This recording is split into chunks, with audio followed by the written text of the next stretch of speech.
Hey everyone, welcome back to my channel. This is Coffee with Katie.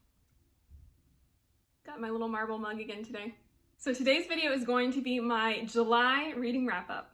I'm really sad that July is coming to an end and that tomorrow is August. I'm not ready. I'm not ready for summer to be coming to an end. Summer's my favorite season and I'm just not ready. So I was able to read about 8 or 9 books in July, depending on what you think about some of this. But let's just get into it. So the first book I read in July is Beneath the Sugar Sky by Shannon McGuire. And this is the 3rd installment in the Wayward Children series. So I liked this one okay. This is honestly my least favorite so far because it's in the confection world and that's just not my favorite world. So far, I really liked the Moors and I liked the first book, but this one was okay. Obviously the plot matters because it's like a combined with a lot of different characters. And it ties into, I think, future and previous books. And overall, it was fun. It was okay. It's just not my favorite one. I will continue the series. I do have the 4th and 5th that I physically own. I rented this one from the library, so I don't have that one anymore. So I will be continuing it and see how it goes. But I gave this one about 3 stars. Again, not bad, but not my favorite. The next book I read was Morning Star by Pierce Brown. And this is the 3rd installment in the Red Rising series, and this has been a series I have been working on since last year. And I'm happy to say that this was my favorite of the series. I was not the biggest fan of the first one or the second one. I love the world and the story overall, but the first 2 books just weren't it for me. I didn't enjoy them a whole lot. A lot of it I found boring, but the plot and the world was enough for me to continue on to see how the story concluded. And this was my favorite one of the series. I think this is the best one of the series. And there were several moments where I actually laughed out loud. And I get more of my main man Severo and got to see that series to completion and see how it wrapped up and see how like the end, like political battle / mental battle, because you're like strategizing mentally against what your opponent's gonna do. That stuff that all came together was really cool, I felt. Some of it was a little cheesy, some of it I kind of figured out, and some of it I was just like, is that necessary? But overall it was good and I enjoyed it as a whole, as a series, I enjoyed it. Once you split it up into books, I don't know. But the 3rd book I really enjoyed. So I will say if you're reading the series and you're just not really feeling it, push through to the 3rd book if you can, because I do think it's worth it. I gave this book 4 out of 5 stars. And the next book that I'll put up on the screen, because I actually physically own this book, but my friend is actually borrowing it right now, and that is A Court of Frost and Starlight. I finally finished it. It's been on my TBR for months, and I finally read it. So this book was okay. The way I would describe this book is like when you have a show you really love, so like Friends or something, some sort of sitcom-y show that you really love, and then they do like a holiday special episode. That's how this book felt to me. It was like a holiday special where you get to see the characters again, but it's light and fluffy, and it just shows different dynamics of the characters you like. That's what I felt like this book was. I feel like that was the entire purpose of this book.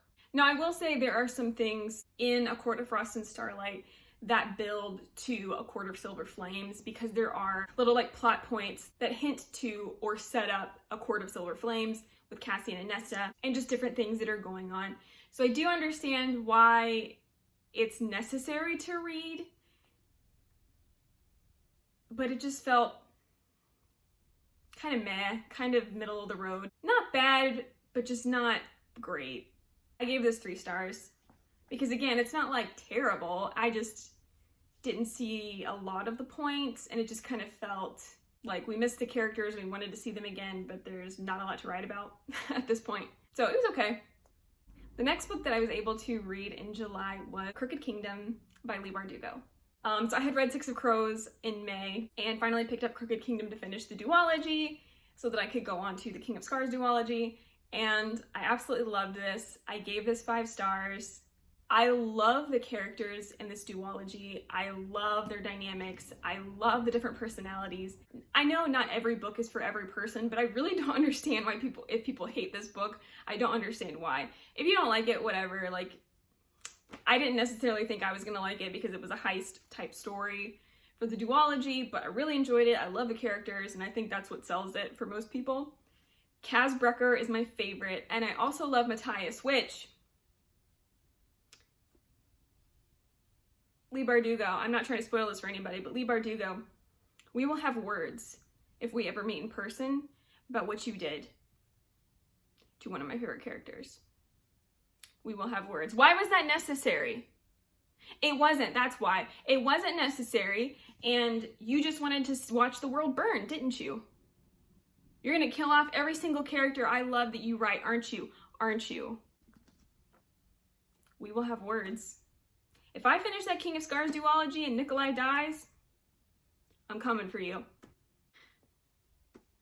Rant aside, despite the heart-wrenching scenes at the end that tore your heart out, it was good. It was really good.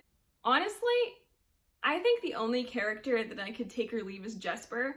Don't kill me. I don't think Jesper in the book is that great. I love his skills. I love his secret, and I love how good he is at shooting and stuff like that. That's really cool. His personality sucks. His gambling addiction sucks. I wish he could just do his jobs and not get people into trouble. But I mean, I understand that's why he's a flawed character and which pushes the plot line along, but it annoys me. And he's a terrible son. And I know all of that gets resolved or whatever, but my gosh, he's just horrible. I would not be his friend in real life. And I know I say that with Kaz Brekker being my favorite character, who's an edgelord that murders people when he has to. So I understand, but still, at least he has a purpose. But yeah, I love Kaz Brekker. I love the darkness in him. I love that he has this conflict within him about Inej, and I just love how all of this comes together. Do you understand? So I wanted to read this duology, don't get me wrong, but I really wanted to skip it and go to the King of Scars duology, and I kind of understand why you can't do that or shouldn't do that, and I have a feeling it'll play into it later. So let that be known if you're trying to skip these. But I really loved it. So the next book I read that is not on my TBR and it's not fiction is Unstoppable by Christine Caine. Christine Caine is an Australian Christian speaker and author, and this book is all about stepping into your role and running the race the best you can in what you've been given and running with purpose for your future. And it was really good. I went through this with a Bible study with a leadership team that I'm on for our adult ministry, and I really recommend her writing and her podcast. They're very good. I don't give star ratings to nonfiction because it feels weird. The next book I read in July was this chonker, Court of Silver Flames. I can barely hold this up with one hand because of my tiny wrists, but big old chonker, big old book. Shocked that I finished it. This was okay. This was honestly pretty disappointing for me. And I say that as someone who really likes Nesta as a character. I was actually really excited to read about her character because I don't hate her the way everybody else does in the books. I understand she's a jerk and I'm not excusing her behavior, but I just really like her character. And I was excited to see more of it, but when you get into A Court of Frost and Starlight and you see her kind of spiraling, and then you get into this and it picks up in that rock bottom spiral, that was kind of depressing. Whatever, she gets out of that. She's training to be a Valkyrie, super cool stuff. And you're learning more about her power that was never really understood or explained. Still kind of isn't.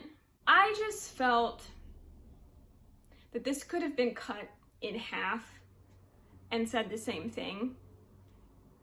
And there were times that I was getting kind of bored. And that didn't happen for any of the other books. This book felt like it was majority spicy scenes and then small bits of plot in between the spicy scenes. And that's not my vibe. I was not reading these for the spicy scenes because if I was, I think I would have loved this book.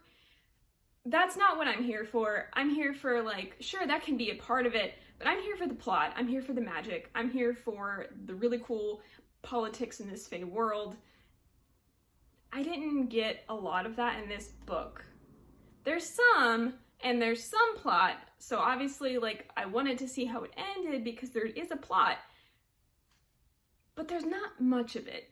I'm not gonna complain too much about it, but I do feel especially in the later books, Sarah J. Maas's plots can feel very convenient. Oh, there's this problem. Oh, I can magically fix this problem now. And it doesn't feel as satisfying as a resolution as it could be. And again, I didn't necessarily feel that way in all of the books, even though that was present in those. I really felt it in this one though. And this is probably my least favorite of the whole series so far, which is so disappointing. There's just too much romance in between the plot. And I think the fact that I do like Nessa's character and I really found this disappointing says a lot about it. I am, however, curious how this is going to continue, because I feel like it's setting up in a way that you're going to get different character stories. So like this was Cassian and Nesta, and I'm getting a vibe that we're going to see different POVs of different characters, which I would actually really enjoy. Like I would love to see a book from like Asriel's perspective, or I would love to see a book about Asriel. That would be great. Also, if Asriel could just have a happy ending, that would also be great. I actually would really love to see more of Asriel, but also more of Eris. Don't come for me. I know he's horrible, but I get like almost, I feel like the only comparison I can give you is this one, so bear with me. He gives me Malfoy vibes, but not as terrible. I feel like Eris was raised by a family that was horrible and he had no chance. But he actually wants to be a good person, and I think he is deep down. I think they've hinted at it a couple times, and I think his motivations for what he kind of turned a blind eye to with Mor, I feel like there's a deeper reason, and there was a reason he was protecting her. And I feel like he's actually a good guy deep down, but he can't show that part of him because he has to undermine his father's court, and he has to make sure he doesn't get in trouble or caught by his father, or he'll be probably decapitated. I don't even freaking know. He'll be destroyed if his father finds out that he's like against him or plotting with the enemy. So I really like Eris, and I think he's a really interesting character, and I think more should happen with him because I think he's a lot better than everybody thinks he is. Another book I read in July that was not on my TBR was A Darker Shade of Magic by V.E. Schwab. I have never read A Darker Shade of Magic. Vicious was the first book I ever read of V.E. Schwab, and this was my second. This book was good. The magic was really interesting. I do feel, however, I listened to this on audiobook majority of the time, and I do feel, however, that a lot of the details, or some of the details, were kind of lost on me from listening to the audiobook. And I don't usually have that problem, so I'm not really sure what the deal was or what happened, if anything. It could have just been my brain shutting off, I don't know. But I do think whatever happened with that was me, and it was not the book. Kel and Lila were really interesting characters. I really like Kel. He's really cool, even though he is very like, just don't do the thing and then bad things won't happen. But of course, if all characters did what they were supposed to do, there would probably be no plot in any story ever. That's a challenge I would like. Okay, authors, I need you to write me a book that has a plot, that moves forward, that is great, where characters don't make dumb decisions and they do what they're supposed to do. I challenge you. If you have recommendations of any of that, leave it down below in the comments. But yeah, the characters are really interesting. The magic battles were really cool. I really liked that, and I could like see it playing out in my head, and it was just, that was really cool. I like the magic in this. I am curious to see how the series will continue because it feels wrapped up, but there's 2 more books, obviously. And I think she's writing more in the series. Obviously, I don't know what that means at all because I haven't finished the series. But I really enjoyed this. I've heard people either say that this is really hyped, like they really love it, or it's overhyped, or people say it's trash. I don't understand that, but I really enjoyed it. I think it's really good. Really interesting concept too, but I love anything with good magic. And I'll definitely continue the series. I gave this a 3.5 out of 5 stars, simply because I felt like some of it was lost on me, which wasn't the book's fault by any means, but I did really enjoy it, and 3.5 stars is not a bad score. That's just where I have it at. I also mentioned this, I'm not even gonna hold up the book. I was convinced for a little while that I had finished reading Wuthering Heights, and apparently I had not, and I had like a few chapters left. So I finished that this month, and that's it. So I'm kind of counting it, kind of not, because it was like just a little piece of the book that was left. I didn't like read the whole book because I had read majority of the book before, but I did finish that, just to throw that in there. The next book I finished in July was Once Upon a Broken Heart by Stephanie Garber. I have an entire review video for this book that I have filmed, but I think that this video is going up before that one. So be on the lookout for the review video, and if it's up, I will link it down below. So without getting into that review very much, I really liked this book. I gave it 5 stars. You're gonna have to wait for the review to hear more of my thoughts.